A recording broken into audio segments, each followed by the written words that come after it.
नमस्कार दोस्तों, आप सभी का अपने YouTube channel simple way study पर स्वागत है। दोस्तों, एक नए वीडियो की शुरुआत करते हैं और इस वीडियो में हम 6 फरवरी 2024 के सभी महत्वपूर्ण करंट अफेयर्स को देखेंगे। तो चलिए वीडियो की शुरुआत करते हैं। सबसे पहला प्रश्न है, उत्तराखंड की पहली महिला मुख्य न्यायाधीश कौन बनी है? तो ये बनी है रितु बारी। न्यायाधीश रितु बारी आज उत्तराखंड उच्च न्यायालय की पहली महिला मुख्य न्यायाधीश के रूप में इन्होंने शपथ ली है और इन्हें उत्तराखंड के राज्यपाल लेफ्टिनेंट जनरल गुरमीत सिंह ने शपथ दिलाई है। उत्तराखंड राज्य को 9 नवंबर 2000 को पूर्ववर्ती राज्य उत्तर प्रदेश से अलग करके बनाया गया था और इसी दिन उत्तराखंड के उच्च न्यायालय की स्थापना भी की गई थी, जो नैनीताल में स्थित है। उत्तराखंड की बात करें तो 9 नवंबर 2000 को इसकी स्थापना हुई थी। यहाँ की दो राजधानी हैं, देहरादून यहाँ की ग्रीष्मकालीन राजधानी, जबकि गैरसैंण यहाँ की शीतकालीन राजधानी है। राज्यपाल यहाँ के गुरमीत सिंह हैं। पुष्कर सिंह धामी यहाँ के मुख्यमंत्री हैं। लोकसभा सीट 5 हैं, राज्यसभा सीट 3 हैं और विधानसभा सीट यहाँ पर 70 हैं। समान नागरिक संहिता विधेयक को लागू करने वाला उत्तराखंड कौन सा राज्य बनेगा? तो ये उत्तराखंड दूसरा राज्य बनेगा।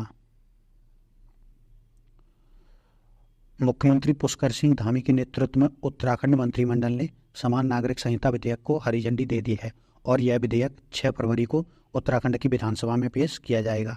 अगर यह विधेयक पारित हो जाता है और राज्यपाल से इसे मंजूरी मिल जाती है तो उत्तराखंड स्वतंत्रता के बाद समान नागरिक संहिता को अपनाने वाला पहला राज्य बन जाएगा। ठीक है, तो स्वतंत्रता के बाद यूजीसी को अपनाने वाला ये पहला राज्य होगा, लेकिन कुल दूसरा राज्य होगा, क्योंकि गोवा में पहले से जो है आज़ादी से पहले से ही जो है यूजीसी लागू है। समान नागरिक संहिता की बात करें तो ये पूरे देश के लिए एक समान कानून के साथ ही सभी धार्मिक समुदायों के लिए विवाह, तलाक, विरासत, गोद आदि कानूनों को भी एक रूपता प्रदान करने का प्रावधान करता है। संविधान के अनुच्छेद 44 में राज्य के नीति निर्देशक तत्वों के अंतर्गत राज्य समान नागरिक संहिता सुनिश्चित करने का प्रयास करेगा। ठीक, तो राज्य के नीति निर्देशक तत्वों में अनुच्छेद 44 में समान नागरिक संहिता की बात कही गई है, लेकिन जो राज्य के नीति निर्देशक तत्व हैं वो कोर्ट के द्वारा लागू नहीं किए जा सकते। ये राज्य पर निर्भर है कि वो इनको लागू करे या नहीं करेगा। ठीक है, वर्तमान में गोवा एकमात्र ऐसा राज्य है जहां यूजीसी लागू है। फरवरी 2024 में भारतीय खेल पत्रकार महासंघ और दिल्ली खेल पत्रकार संघ ने किसे लाइफ टाइम अचीवमेंट अवार्ड से सम्मानित किया है? तो ये पीटी ऊषा को सम्मानित किया है। पीटी ऊषा को 4 फरवरी 2024 को भारतीय खेल पत्रकार महासंघ और दिल्ली खेल पत्रकार महासंघ की ओर से लाइफ टाइम अचीवमेंट अवार्ड से सम्मानित किया गया है। पीटी ऊषा पूर्व में भारत की महान धाविका एथलीट रही हैं और पीटी ऊषा वर्तमान में भारतीय ओलंपिक संघ की अध्यक्ष हैं। ठीक है, पीटी ऊषा ने एशियाई खेलों में 4 स्वर्ण पदक और 7 रजत पदक जीते हैं। 1984 के लॉस एंजल्स ओलंपिक में वह कुछ सेकंड से कांस्य पदक से चूक गई थी। ठीक है, भारतीय ओलंपिक संघ की बात करें तो इंडियन ओलंपिक एसोसिएशन इसकी फुल फॉर्म है। 1927 में इसकी स्थापना हुई थी, नई दिल्ली में इसका मुख्यालय है और पीटी ऊषा इसकी वर्तमान अध्यक्ष हैं और ये इसका लोगो है। भारत के महिला अंतरिक्ष यात्री मिशन का क्या नाम है? तो ये नाम दिया गया है व्योम मित्रम। गगनयान मिशन से पहले एक महिला रोबोट अंतरिक्ष यात्री जिसे नाम दिया गया है व्योम मित्र अंतरिक्ष में उड़ान भरेगी। व्योम मित्र का अर्थ है, व्योम मतलब अंतरिक्ष और मित्र का अर्थ है मित्र। ठीक है, मानव रहित व्योम मित्र मिशन इस वर्ष तीसरी तिमाही में, ठीक है, तीसरी तिमाही में निर्धारित है, यानी कि लॉन्च किया जाएगा, जबकि जो मानव युक्त गगनयान मिशन है वो अगले वर्ष 2025 में लॉन्च किया जाएगा।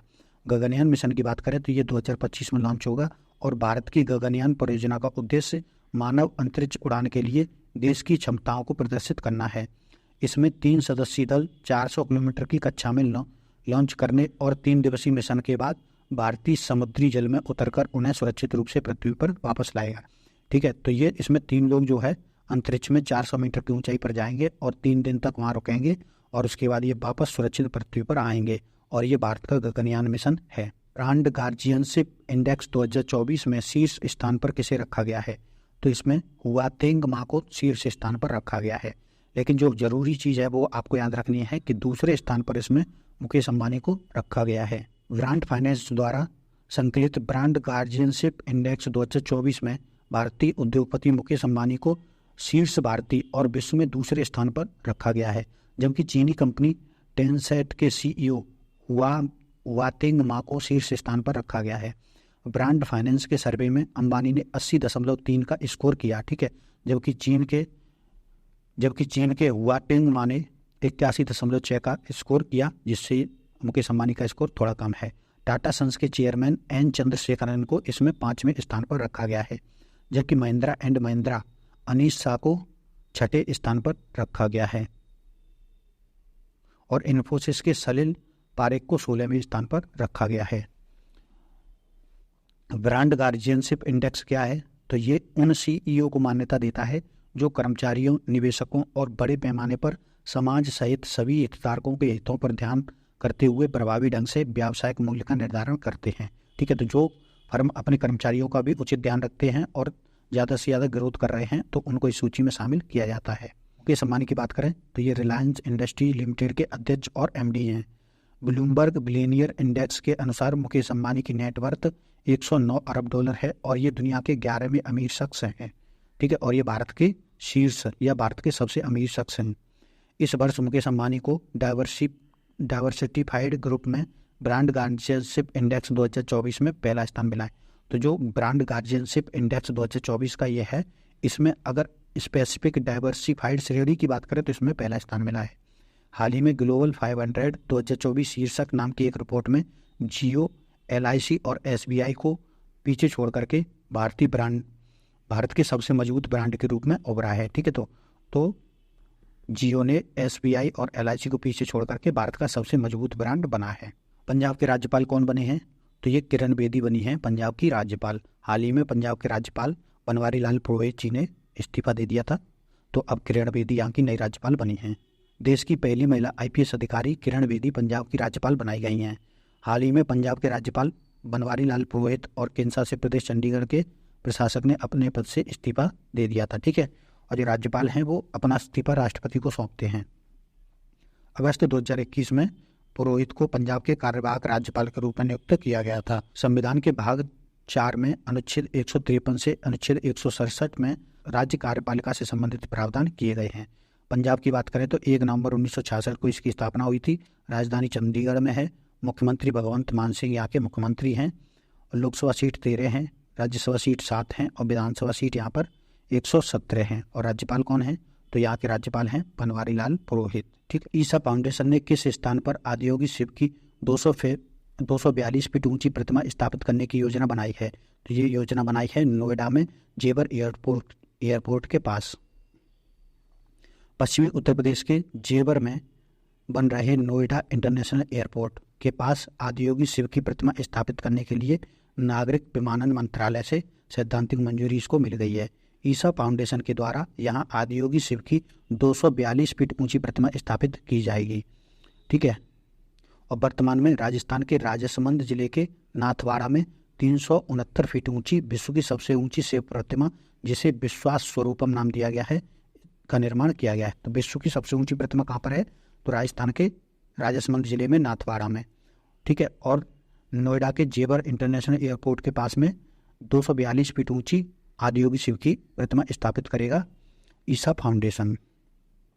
और उत्तर प्रदेश की बात करें तो 24 जनवरी 1950 को इसकी स्थापना हुई थी। लखनऊ राजधानी है।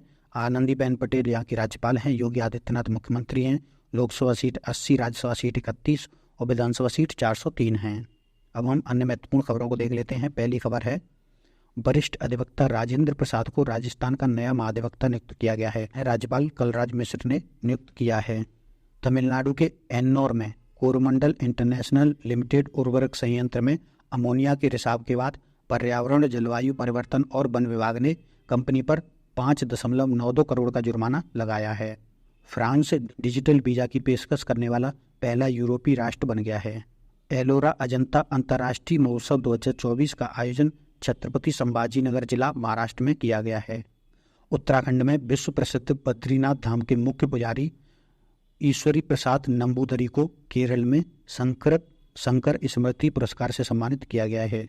केंद्रीय मंत्री सर्बानंद सोनोवाल और असम के मुख्यमंत्री डॉक्टर हेमंत बिश्व शर्मा ने असम के डिब्रूगढ़ में पूर्वोत्तर के पहले प्राकृतिक चिकित्सा अस्पताल, केंद्रीय योग और प्राकृतिक चिकित्सा अनुसंधान संस्थान का उद्घाटन किया है। भारत के उपराष्ट्रपति जगदीप धनखड़ ने सूरजकुंड फरीदाबाद में हरियाणा सरकार के 9 अतुलनीय वर्ष एक नए एवं जीवंत उदाहरण का उदय शीर्षक नामक पुस्तक का विमोचन किया है। भारत ऊर्जा सप्ताह 2024 का उद्घाटन प्रधानमंत्री नरेंद्र मोदी जी ने किया है और जो 6 से 9 फरवरी 2024 तक गोवा में होने वाला है।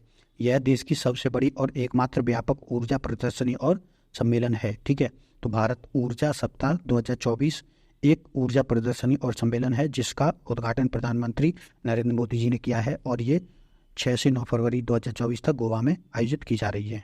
6 फरवरी को महिला जननांग विकृति के लिए शून्य सहनशीलता अंतर्राष्ट्रीय दिवस मनाया गया है। 2024 की थीम रही है उसकी आवाज़ उसका भविष्य। आयरिश राष्ट्रवादी मिशेल ओनील को उत्तरी आयरलैंड के प्रथम मंत्री के रूप में नियुक्त किया गया है। नामीबिया के राष्ट्रपति एज गैनगोब का इलाज के दौरान निधन हो गया और ये 82 वर्ष के थे और ये कैंसर से पीड़ित थे। तो दोस्तों ये थे हमारे 6 फरवरी 2024 के सभी महत्वपूर्ण करंट अफेयर्स। इस वीडियो में फिलहाल इतना ही। अगर आपको ये वीडियो पसंद आया तो वीडियो को लाइक करिए, चैनल को सब्सक्राइब करिए एवं अपने दोस्तों तक भी शेयर करिए। धन्यवाद।